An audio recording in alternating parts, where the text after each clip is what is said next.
dia a todos. Bom dia, Carlos. Obrigado pela apresentação. E obrigado a todos pela participação também. O tema desse seminário foi escolhido baseado em uma das solicitações recebidas de um seminário anterior.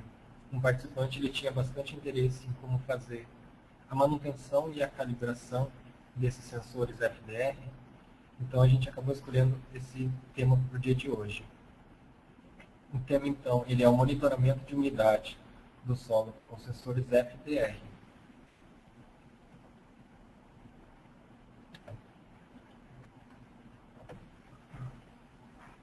Antes de começar a apresentação, eu gostaria de conhecer um pouco os nossos participantes. Então, agora a gente vai colocar na tela algumas questões relacionadas à área de trabalho de vocês.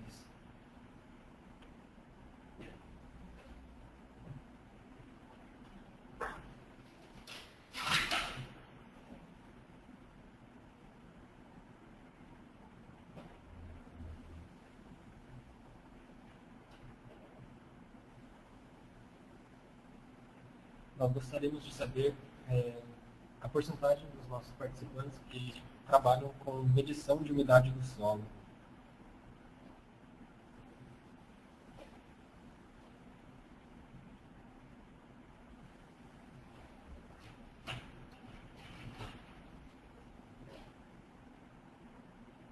Nós recebemos os votos aqui.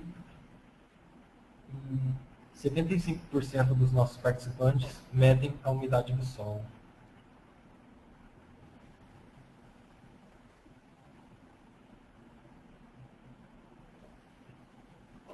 Agora, para aqueles que já trabalharam com umidade do solo, a gente gostaria de saber com qual princípio de leitura vocês já trabalharam. Se foram sensores PDR, FDR, sonda de nêutrons ou algum outro tipo de princípio.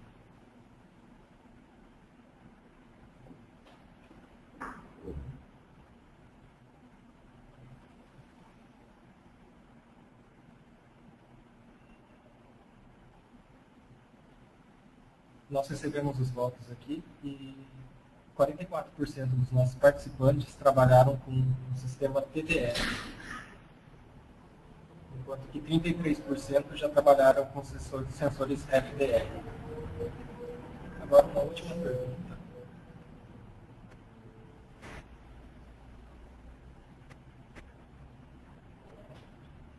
Para aqueles que trabalham com a física do solo, eu gostaria de saber se, além da umidade, as leituras de temperatura e condutividade elétrica seriam importantes nesses estudos.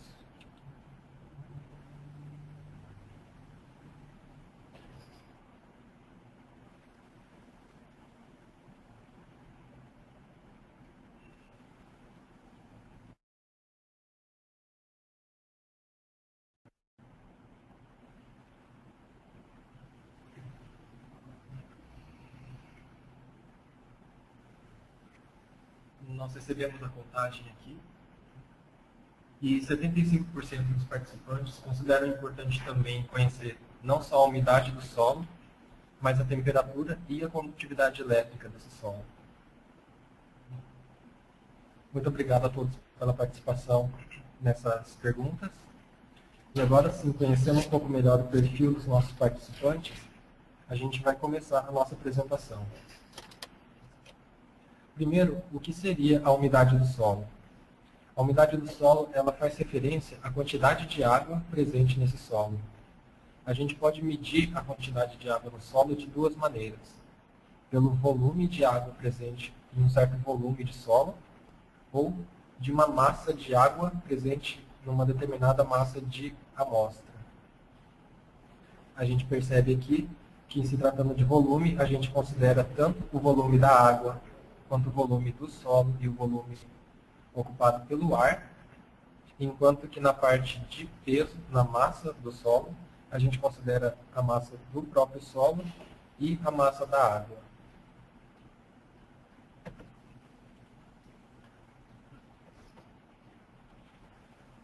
Quando a gente fala de volume de água no solo, a gente chama de conteúdo volumétrico de água. E esse conteúdo volumétrico de água ele é dado pela divisão do volume de água dessa amostra dividido pelo volume total da amostra, incluindo a porção de terra, de solo, e a porção de ar. O conteúdo volumétrico de água ele pode ser dado em metros cúbicos por metros cúbicos, ou então em porcentagem de água. Quando a gente considera porcentagem, ele seria a porcentagem relacionada ao total do volume dessa amostra. Por exemplo, se a gente fala que um solo ele tem 35% de conteúdo volumétrico de água, isso quer dizer que 35% desse volume é de água e o restante pode ser ocupado tanto por solo quanto pelo ar. E como que a gente mede essa umidade do solo? Existem maneiras diretas e maneiras indiretas de fazer a medição da umidade. Quando a gente considera uma medição direta, a gente avalia a propriedade que a gente busca diretamente. Ou seja, aqui a gente colocou um exemplo, por exemplo, a medição de comprimentos de algum objeto com a utilização de régua. A gente vai estar medindo diretamente o comprimento desses objetos. No caso de medições indiretas, o que a gente faz é medir uma propriedade específica do material e relacionar essa propriedade com a propriedade que a gente realmente busca. Um exemplo para entender melhor seria o termômetro. O termômetro a gente não mede diretamente a temperatura de alguma substância ou de algum ambiente. O que a gente mede realmente é a expansão de um líquido dentro de um tubo de vidro e por meio de calibração a gente conseguiu criar uma escala, essa escala numérica, que nos fornece assim a temperatura.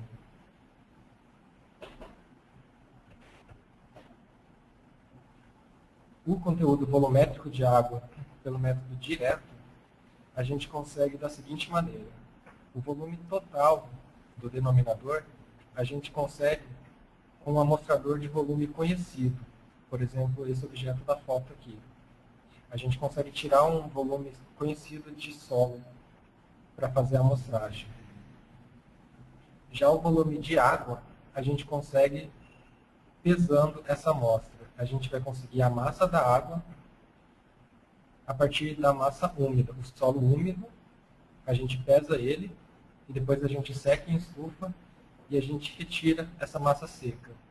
O resultado disso vai nos dar a massa da água. Para chegar no volume da água, a gente utiliza essa massa que a gente encontrou e relaciona ela com a densidade da água, que a gente conhece, que é de 1 grama por centímetro cúbico.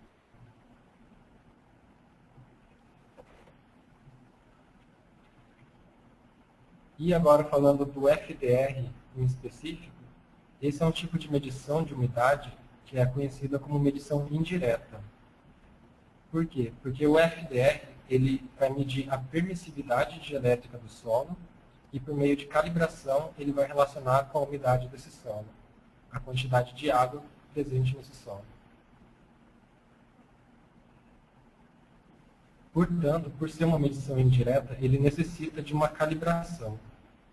Então, o que ele vai fazer? Ele vai determinar a quantidade de água no solo pelo sensor, e esse sensor vai nos fornecer o valor de permissividade dielétrica.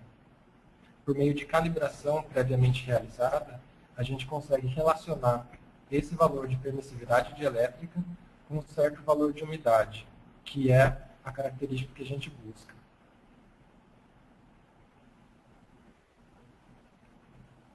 E o que seria a permissividade dielétrica? Essa é uma característica dos materiais relacionada à capacidade dele em reter cargas elétricas. Ou seja, quanto maior a constante dielétrica de um material, melhor capacitor esse material é. Ou seja, ele armazena mais cargas elétricas. Aqui uma tabela dos componentes que são normalmente encontrados no solo: o ar, os solos minerais, a matéria orgânica, o gelo e a água. E a gente percebe que existe aqui uma grande diferença entre a permissividade dielétrica da maioria dos componentes do solo com relação à água.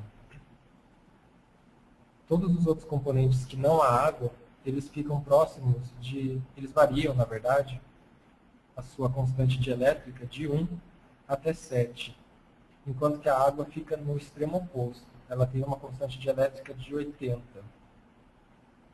Isso é que permite que a gente consiga medir a umidade do solo com os sensores FDR. E a gente vai entender mais à frente. Por que essa característica da água de constante dielétrica alta é importante no funcionamento do FDR?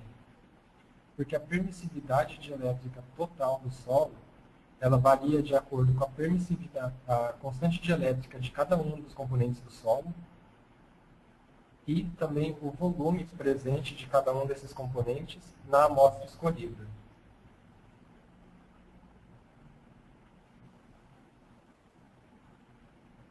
Reorganizando essa equação, a gente consegue isolar o termo que a gente busca, que é o conteúdo volumétrico de água, e percebe-se que ele varia de acordo com a permissividade da água e de todos os outros componentes do solo, e de seus volumes também.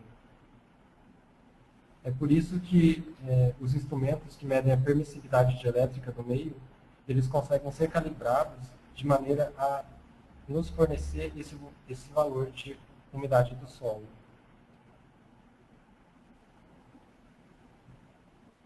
Então, como que funciona os sensores FDR?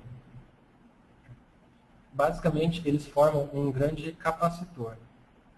Dependendo do modelo, eles podem ter algumas agulhas de aço, ou então traços de cobre em sua composição, que eles vão servir como os pratos do capacitor. A gente vai ter um prato positivo e um prato negativo, que vai criar um campo eletromagnético, e é a resposta desse campo eletromagnético que vai ser analisada pelo sistema do sensor.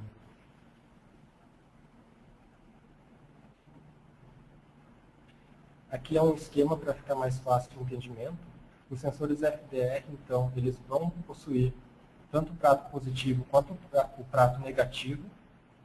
Eles dois vão criar esse campo eletromagnético e o material dielétrico, no caso aqui, seria o solo que fica ao redor desses pratos.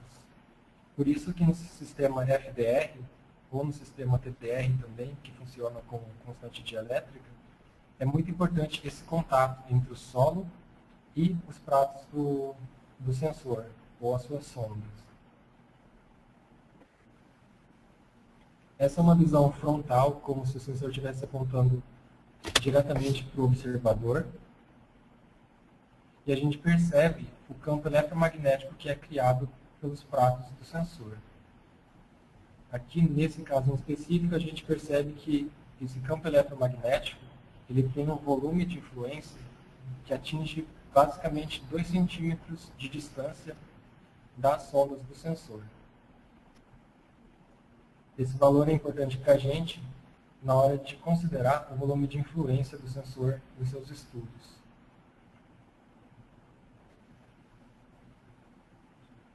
Então, o que ele vai fazer? Ele vai carregar o capacitor e vai relacionar esse valor com a constante dielétrica. O circuito do sensor, então, ele vai receber essa resposta e vai converter a saída do capacitor tanto em voltagem quanto um sinal em amperes também, em corrente. Isso depende do modelo. E a saída que esse sensor vai receber, então, ela é calibrada de fábrica para que o sensor entenda que uma certa saída de voltagem ou de corrente representa uma certa quantidade de água no solo.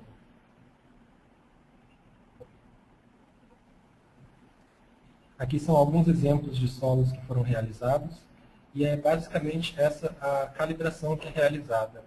A gente relaciona os valores de saída dos sensores com os valores de conteúdo de água.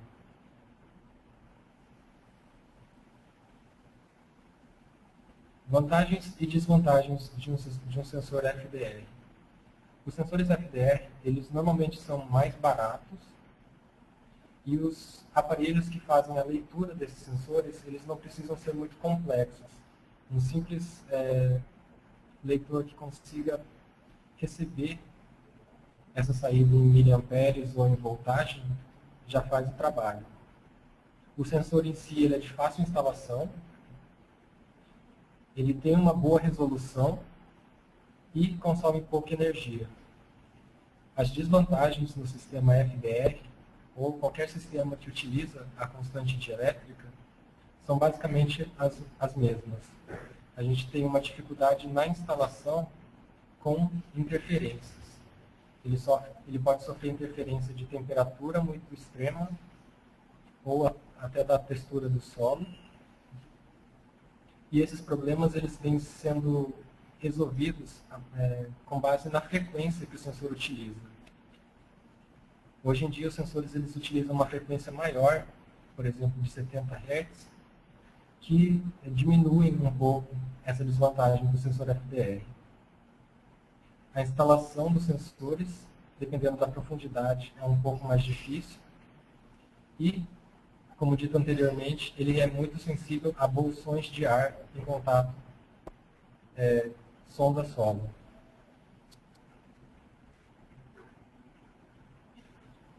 Aqui a gente traz algumas maneiras de fazer a instalação dos sensores FDR. O primeiro método é o chamado método de trincheira.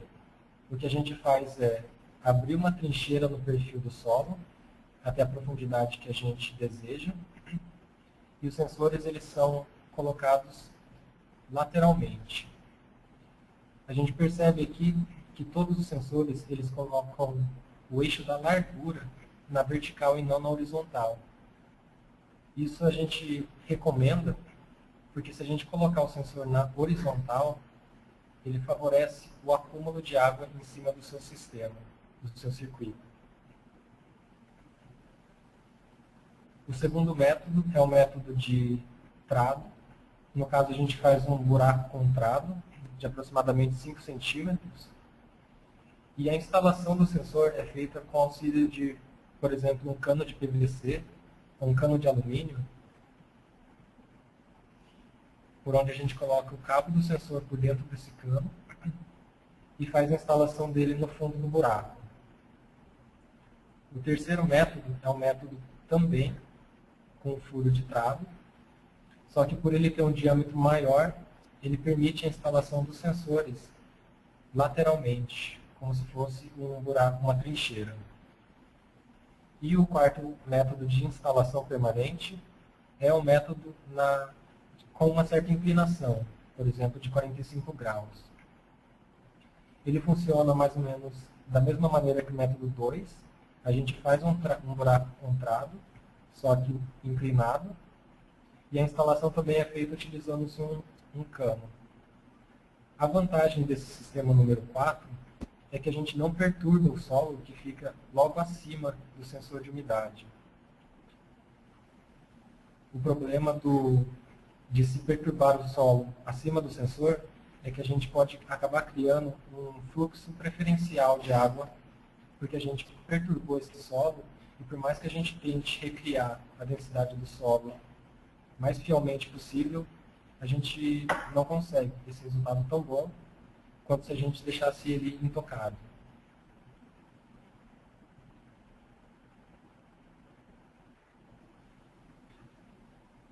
Agora a gente vai trazer algumas fotos de uma instalação realizada. Primeiro foi uma instalação realizada por trincheira. Essa trincheira ela foi aberta, no caso, por ser uma trincheira pequena, ela foi aberta com o uso de pá mesmo.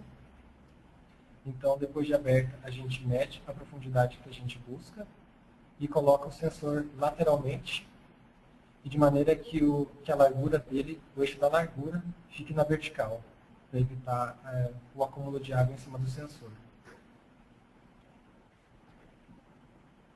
No caso de trincheira, é recomendado também tirar uma amostra desse solo e deixar ele imperturbado, para depois a gente ter uma referência visual de como que era a densidade desse solo antes da gente abrir essa trincheira, para tentar recriar isso depois de instalado o sensor o mais fielmente possível. Depois de instalado o sensor, a gente começa a preencher esse buraco de novo com solo. E o recomendado é fazer isso em camadas. Coloca um pouco de terra,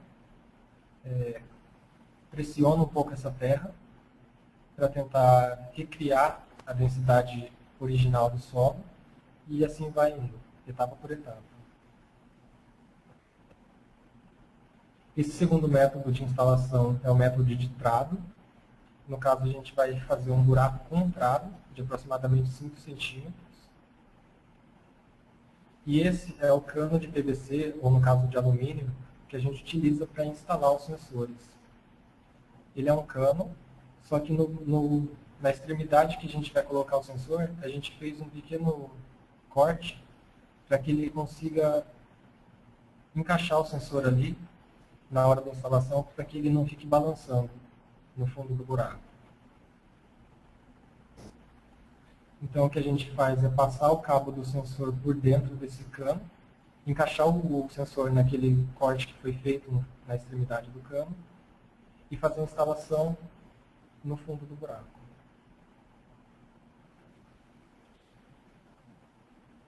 Depois de instalado o sensor, a gente volta toda a terra que a gente retirou desse buraco também por etapas, coloca um pouco de solo, pressiona esse solo com a ajuda de um cabo de vassoura, por exemplo, e vai colocando pouco a pouco esse solo.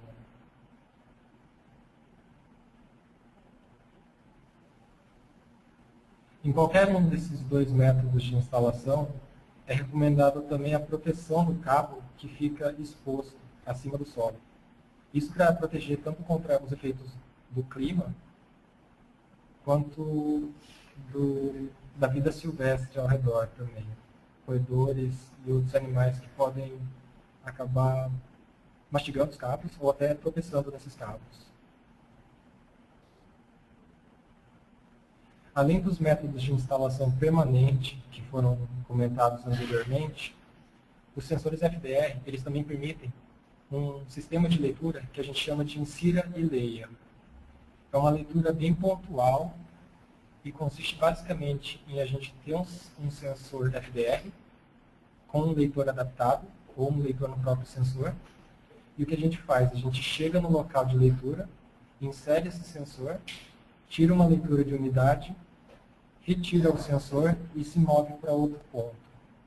A vantagem desse sistema é que a gente gasta menos equipamento. Com um leitor e um sensor a gente consegue fazer vários pontos em uma grande área. E a desvantagem é que como a gente vai se movendo com o mesmo sensor, a gente não vai ter dados ao longo de um tempo em um mesmo local.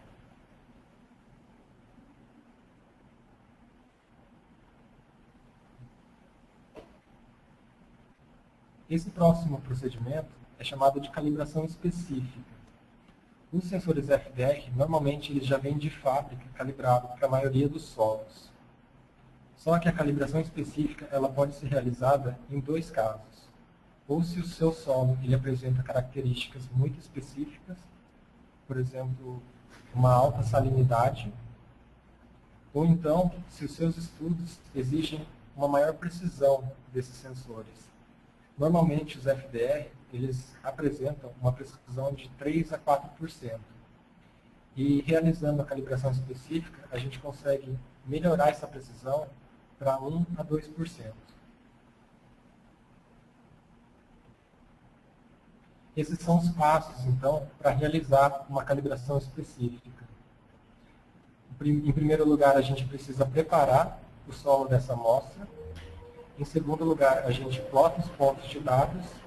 E em terceiro, com base nesses dados, a gente consegue criar uma fórmula de calibração e aplicar nos próximos estudos. Então, o primeiro que a gente faz é preparar o solo. Normalmente, o volume de solo que é utilizado nesse tipo de calibração gira em torno de 4 litros de solo.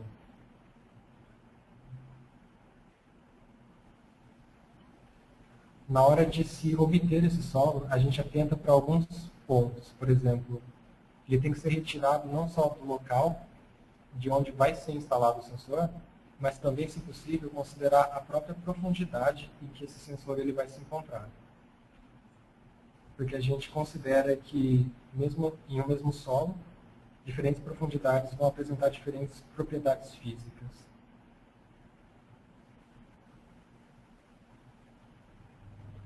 Assim como na instalação permanente, na hora que a gente tira esses 4 litros de solo do campo, a gente também separa algumas amostras indeformadas para fazer a comparação visual da densidade desse solo em laboratório.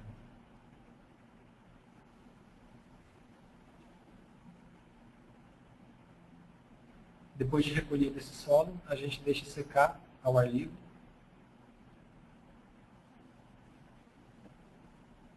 E depois de seco, a gente retira manualmente as sujeiras encontradas nesse solo e depois passa por uma peneira com 5 milímetros de diâmetro.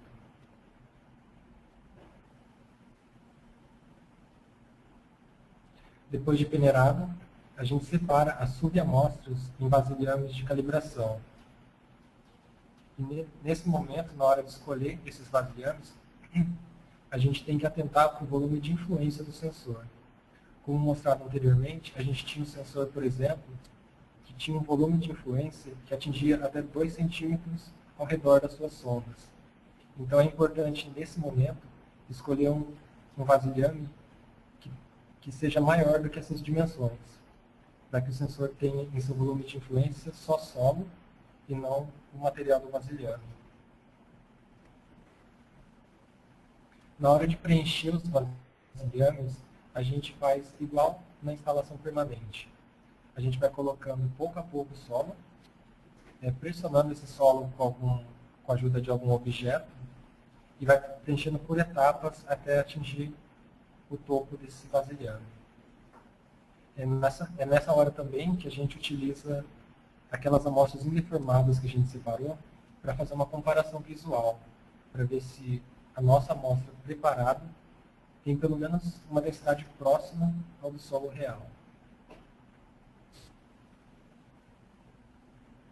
Depois de preenchido o vasilhame de calibração, é a hora de instalar o sensor.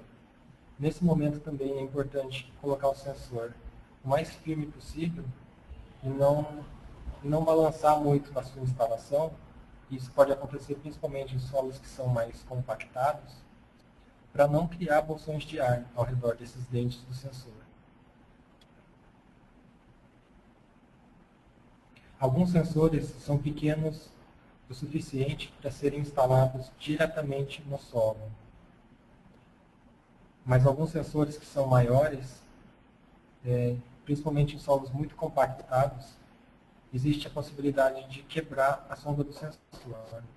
Então, nesses sensores maiores, a gente recomenda fazer um furo-guia com uma lâmina antes de instalar o sensor. Aqui é um exemplo de como instalar esses sensores maiores. A gente utilizou uma lâmina de dimensões aproximadas do sensor, só que um pouco mais fina do que ele. A gente faz um furo-guia na amostra de solo e depois insere o sensor.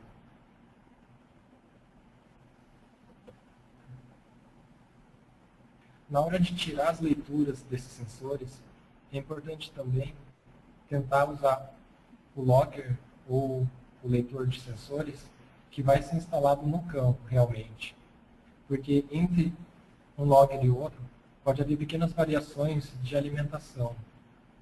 Isso interfere também na saída, no sinal de saída dos sensores.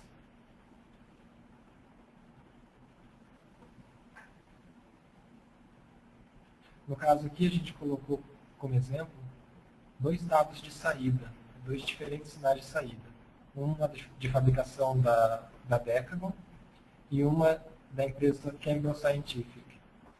No caso de sensores analógicos, o sinal de saída que a gente vai obter na Decagon é em contagem bruta, enquanto que os sensores da Campbell eles vão te dar em voltagem, em milivolts. Já os sensores digitais, eles vão dar em partes brutas não processadas.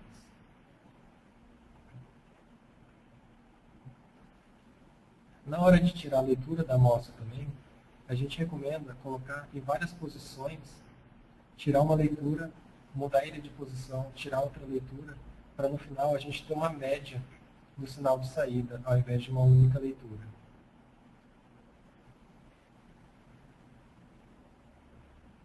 Depois de feita essa média de leituras, a gente volta com aquele amostrador de volume conhecido e tira uma amostra desse vasilhame de calibração. A gente retira o excesso desse amostrador com a ajuda de uma lâmina, por exemplo, e coloca em um vasilhame próprio para ser utilizado em forno, porque mais à frente a gente vai secar todas essas amostras. E feito tudo isso, a gente vai chegar no primeiro ponto da nossa curva de calibração.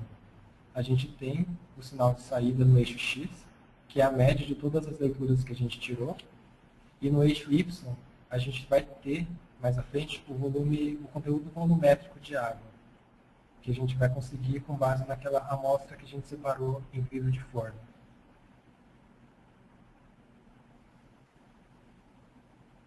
Depois de a gente obter o primeiro ponto, a gente repete o procedimento para conseguir os outros pontos da curva de calibração.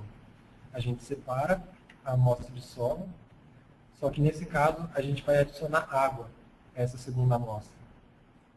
Normalmente a gente utiliza 10% de água do volume da amostra mesmo, por exemplo.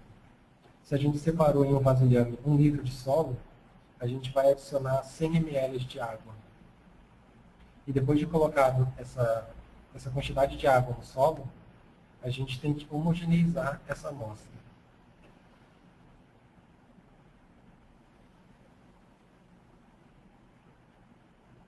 Feito isso, a gente repete o procedimento de tirada de leituras, várias leituras para a gente conseguir um valor médio. E, de novo, a gente tira um volume conhecido desse solo e guarda em um pote para levar para o forno. A gente repete o procedimento até o solo ficar saturado.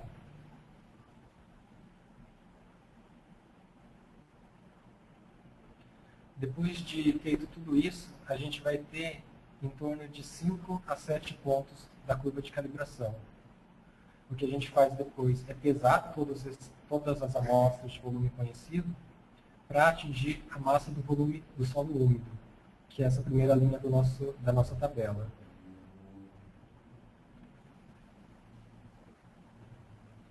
A gente leva todas essas amostras para o forno, a 105 graus Fahrenheit por 24 horas. E depois de tirar do forno, a gente pesa eles novamente para conseguir a massa do solo seco, que é a segunda linha da nossa tabela. Tendo essas duas linhas, por diferença, a gente chega na massa de água. A gente faz o solo úmido menos o solo seco e atinge a massa de água. E com esse volume de massa, a gente sabe também que, devido à densidade da água ser de 1 grama por centímetro cúbico, esse também é o valor representativo do volume de água em centímetros cúbicos. O volume das amostras são todos iguais, porque a gente utilizou o mesmo amostrador de volume conhecido. E essa penúltima linha são as leituras de conteúdo volumétrico de água, que é basicamente o volume de água dividido pelo volume total da amostra. E a última linha foi onde a gente colocou a média das leituras retiradas pelo sensor. Aqui pode ser tanto em sinal bruto quanto em milivolts. Então esse seria o exemplo do gráfico que a gente adquire depois de todo esse processo. No eixo X, a média das leituras, e no eixo Y, agora a gente tem o conteúdo volumétrico de cada uma das amostras que a gente fez.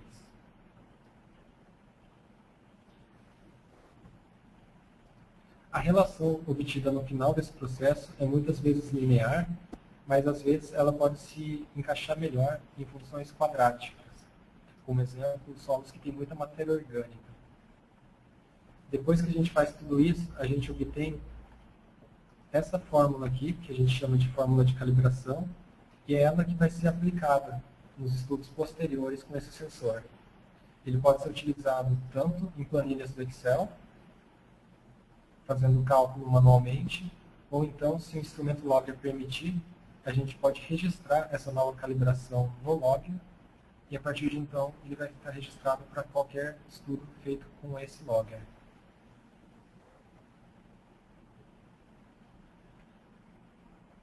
Aqui um slide de manutenção dos sensores. Os sensores FDR em campo, eles não necessitam de muita manutenção. Por exemplo, ele não necessita fazer calibração ao longo do tempo, e eles podem ficar enterrados ali em campo, e dependendo da qualidade da instalação e do material do sensor, ele pode durar em campo de 3 até mais de uma década.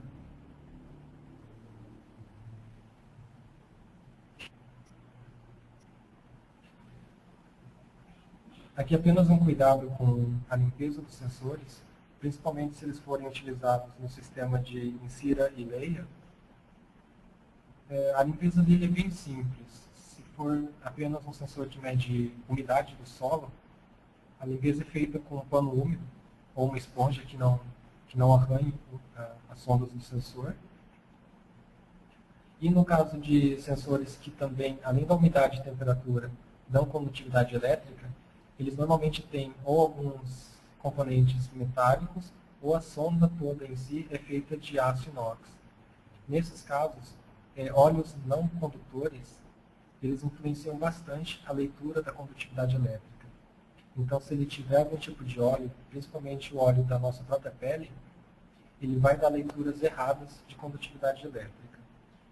Em casos de sensores como esses, que têm esses componentes metálicos, o que pode ser feito é lavar essa parte metálica com detergente neutro e enxaguar tanto em água de torneira quanto com água deionizada. Eu gostaria de agradecer a todos pela participação e agora a gente vai abrir alguns minutos para as perguntas dos participantes.